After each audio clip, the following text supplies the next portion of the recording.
Vocês me enviaram 5 perguntas e eu trago aqui 5 respostas sobre fundos imobiliários para vocês. Primeira pergunta é: vale a pena aportar em fundos imobiliários de papel atrelados ao CDI, sendo que a Selic segue em tendência de cair ainda mais? Então a gente estava ali em quase 14% da Selic, né? Lembrando que quando a gente fala de Selic, CDI são números muito próximos e são números atrelados, então conforme a Selic cai, o CDI cai junto. Então a gente estava lá em quase 14% e a gente vem reduzindo um pouquinho, sendo que a gente já tem ali uma certa previsibilidade de que deve continuar caindo ainda mais. Será que faz sentido eu continuar investindo em um fundo de papel atrelado ao CDI, sabendo que ele vai continuar caindo? Bom, a gente tem que entender que o cenário econômico está sempre em mudança e toda vez que algo muda no cenário econômico, a gente tem que adaptar as nossas bases aqui de análise para entender se o investimento ainda vale a pena ou não. Apesar da Selic estar em queda, ela continua num patamar alto e ela deve continuar em um patamar alto por mais algum tempo. Então, entenda que o rendimento desses fundos pode ser que caiam, mas ainda devem permanecer em um patamar mais alto, pelo menos aqui no curto prazo. Se você olhar os de IPCA, você vai ver que eles já caíram também, porque a Selic ela existe principalmente para controlar a inflação, que é o IPCA no nosso caso aqui.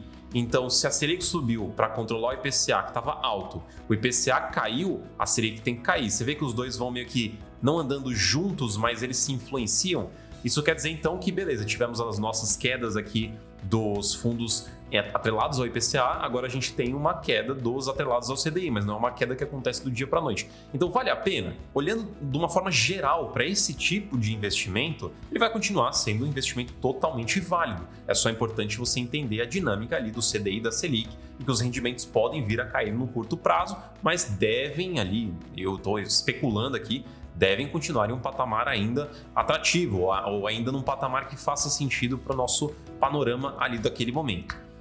Mas tem um ponto importante que você precisa saber caso você opte por investir em um fundo de CDI ou um outro de IPCA ou um outro que seja até um híbrido.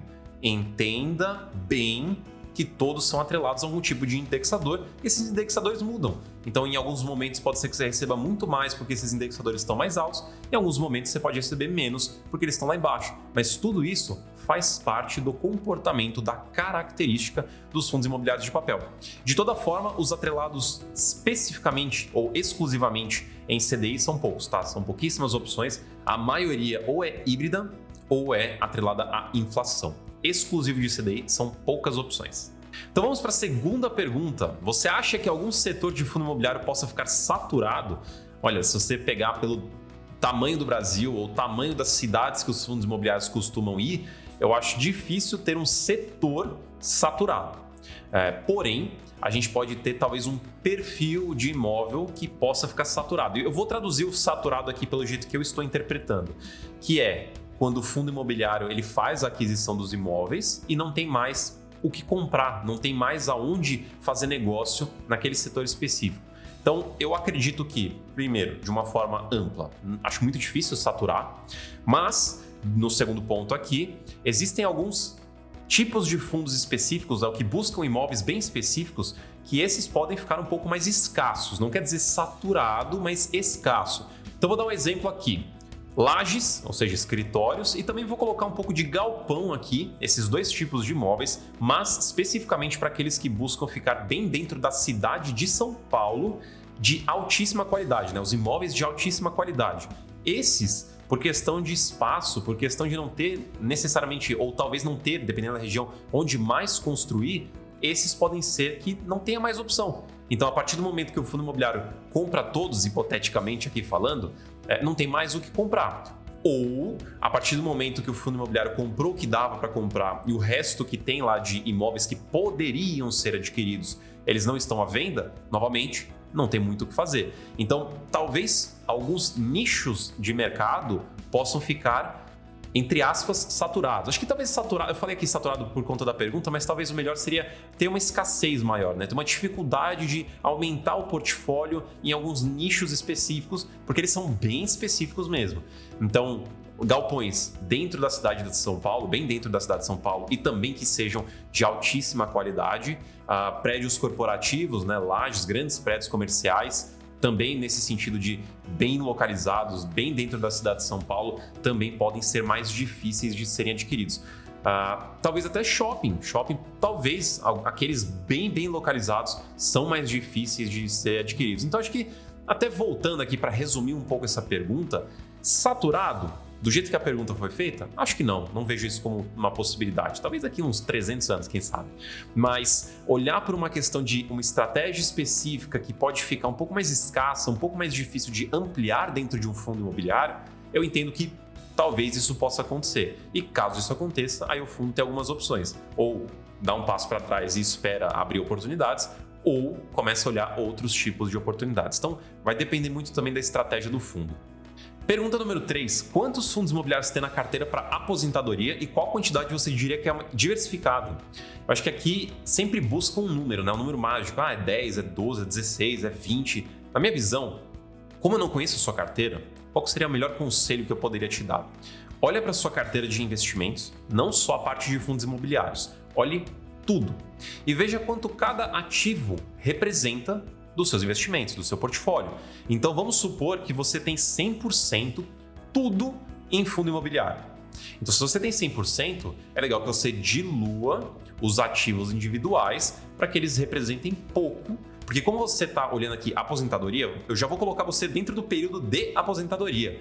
Você vai estar lá consumindo os rendimentos. Você não pode ter uma oscilação muito grande no seu rendimento. Você não pode ter muito risco que pode acabar fazendo com que você perca a renda. Então você precisa de mais estabilidade, precisa mais de segurança, previsibilidade.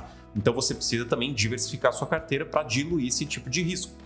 Então se você tem 100% do seu portfólio, então eu começaria a pensar lá mais para 20, de mais de 20 ativos.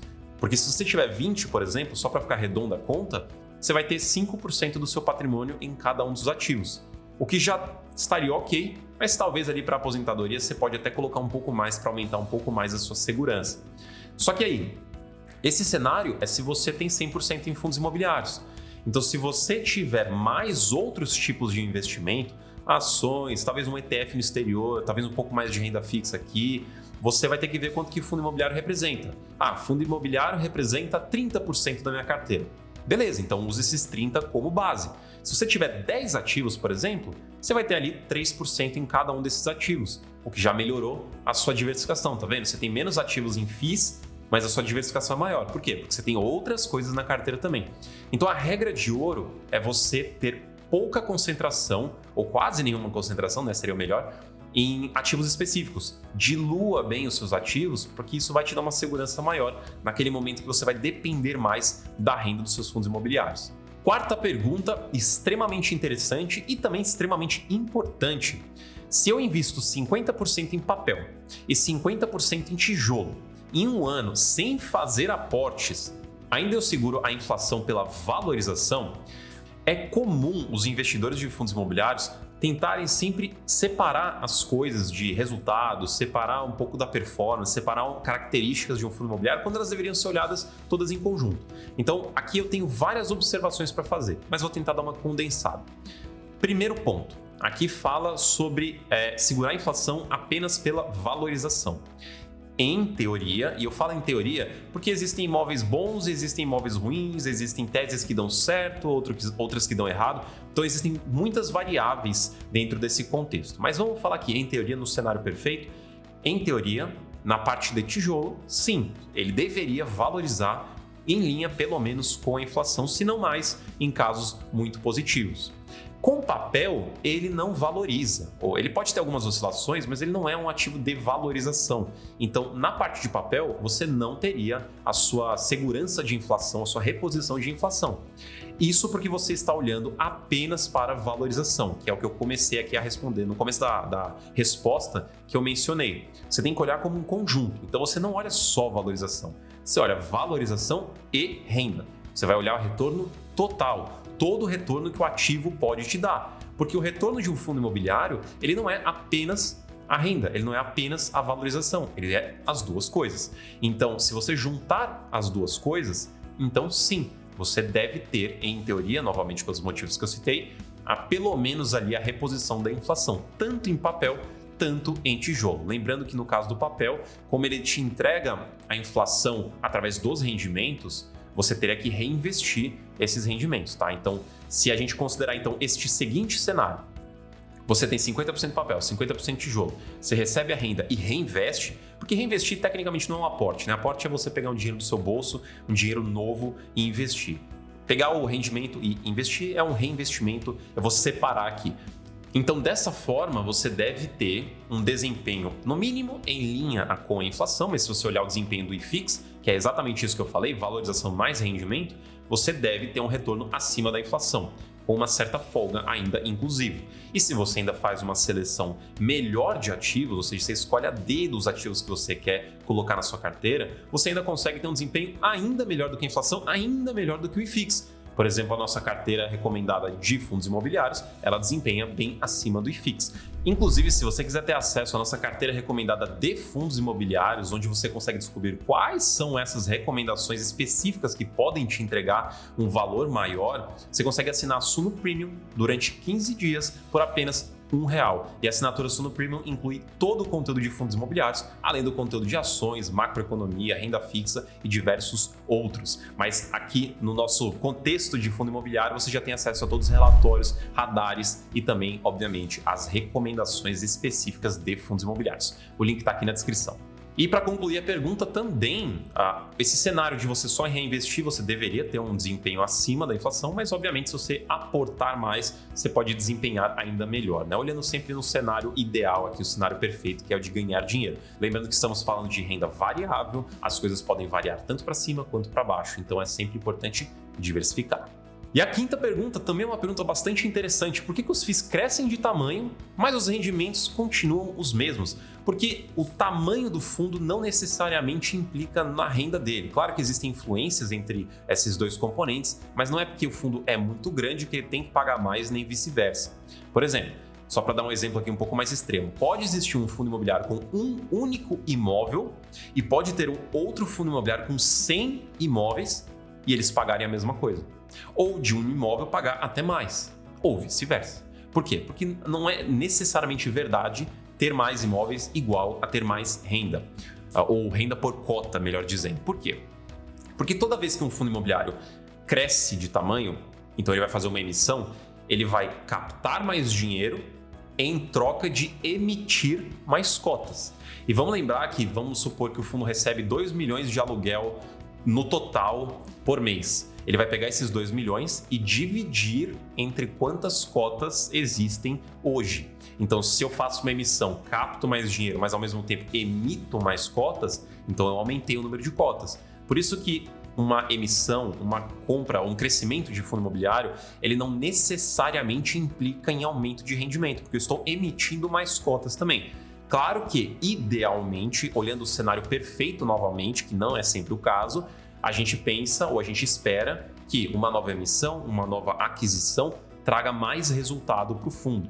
Mas isso não é necessariamente verdade, porque existem outros benefícios do fundo crescer, que é ter mais diversificação, é o mais óbvio. Então, você ter mais imóveis, você dilui o risco dos imóveis específicos, dos inquilinos específicos, tá? Então, por isso que se você olhar um fundo que tem um imóvel, um fundo que tem 100 imóveis e eles pagam a mesma coisa, o fundo que tem 100 imóveis ele é mais interessante. Por quê? Porque ele tem mais diversificação. Normalmente, por ele ser maior, ele tem também mais liquidez. E por ele ser maior também, ele consegue acessar melhores oportunidades. Então, um fundo pequeno pode ter muita dificuldade de conseguir um cheque, né? Conseguir captar dinheiro também para comprar um prédio muito grande, por exemplo. Existem prédios aí, galpões, perto da casa de bilhão, por exemplo.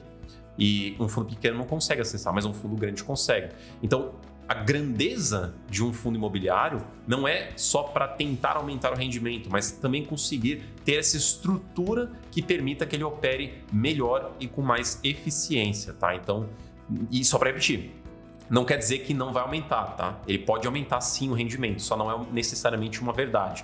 Então, sempre que tiver uma emissão de um fundo imobiliário para crescer, veja, olhe o prospecto, lê direitinho o documento e você vai ver qual que é o propósito dessa emissão. E você vai entender também quais são os possíveis impactos dessa emissão. E lá vai estar escrito, olha, pode ter ali um aumento de rendimento, pode ser que não, pode ser que o aumento ali é de diversificação, pode ser que eles estão visando o ganho de capital lá na frente, que vai aumentar o rendimento lá na frente. Cada emissão é uma emissão, cada estratégia é uma estratégia. Não tenho como te dar uma resposta única para essa pergunta. Mas o que eu queria trazer aqui é que não é porque o fundo cresce de tamanho que ele cresce de rendimento também necessariamente, tá? Existem outros componentes que beneficiam o fundo imobiliário ao crescer. Repetindo, como tamanho, liquidez, acesso, eficiência, entre outros. Então, se você ficou com alguma dúvida, deixa aqui no comentário, deixa o seu like, se inscreve no canal, ativa o sininho e a gente se vê no próximo vídeo.